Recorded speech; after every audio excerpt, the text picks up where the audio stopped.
Hello guys, ഇന്നത്തെ എൻ്റെ breakfast എന്ന് പറഞ്ഞു കഴിഞ്ഞാൽ തട്ടുദോശയും നല്ല തേങ്ങ അരച്ച ചമ്മന്തിയാണ് കേട്ടോ.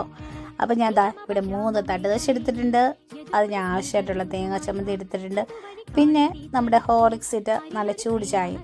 ഈ തേങ്ങാ ചമ്മന്തി അത്ര ഇതൊന്നും ആയിട്ടില്ല, കാരണം ഇച്ചിരി ഫ്ലോപ്പായിപ്പോയി. പക്ഷെ തട്ടുദോശ അതേ വൈവിൽ അതേ സ്മെല്ലിൽ തന്നെയാണ് ഞാൻ ഉണ്ടാക്കിയിരിക്കുന്നത്.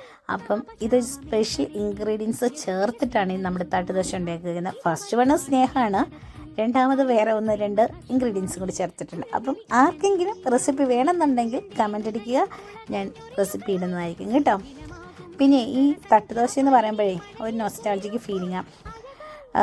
പണ്ടെന്ന് പറഞ്ഞാൽ കുറച്ച് വർഷങ്ങൾക്ക് മുമ്പ് ഇങ്ങനെ ഇടയ്ക്ക് പുറത്ത് പോകുമ്പം എനിക്ക് പ്രിയപ്പെട്ട ആളുടെ കൂട്ടത്തിൽ പോകുമ്പം എനിക്ക് വാങ്ങിച്ചു തന്നിരുന്ന ഒരു ഇതായിരുന്നു, ഡിഷായിരുന്നു ഈ തട്ടുദോശ. അത് നമ്മുടെ നാടൻ റോഡ് സൈഡിലൊക്കെ കിട്ടുന്ന തട്ടുകടയിൽ നിന്ന് വാങ്ങിച്ച് എനിക്ക് തരുമായിരുന്നു കേട്ടോ. അപ്പം അതിൻ്റെ കൂട്ടത്തിൽ നല്ല തേങ്ങാ ചമ്മന്തിയും പിന്നെ നല്ല അടിപൊളി മുളക് ചാറ് ചമ്മന്തിയൊക്കെ കിട്ടുമായിരുന്നു. പിന്നെ ഒരു ഓംലേറ്റും കൂടി ഉണ്ടാവും. നല്ല മഴയൊക്കെയുള്ള ദിവസങ്ങളാണെങ്കിൽ പറയേ വേണ്ട, ആ റോഡ് സൈഡിൽ നിന്ന് മഴയുടെ എന്തായിരുന്നു മഴച്ചാറ്റിലൊക്കെ കൊണ്ട് ഇതിങ്ങനെ കഴിക്കുമ്പോൾ ഒരു പ്രത്യേക വൈബാണ്. അപ്പം ഇന്ന് ഞാൻ ആ മെമ്മറി ഒന്ന് ക്രിയേറ്റ് ചെയ്ത് ആ ആളെ കണ്ടപ്പോൾ ആൾക്ക് വേണ്ടി ഉണ്ടാക്കി കൊടുത്തതാണ് ഈ തട്ടുദോശ. അപ്പം ആളിത്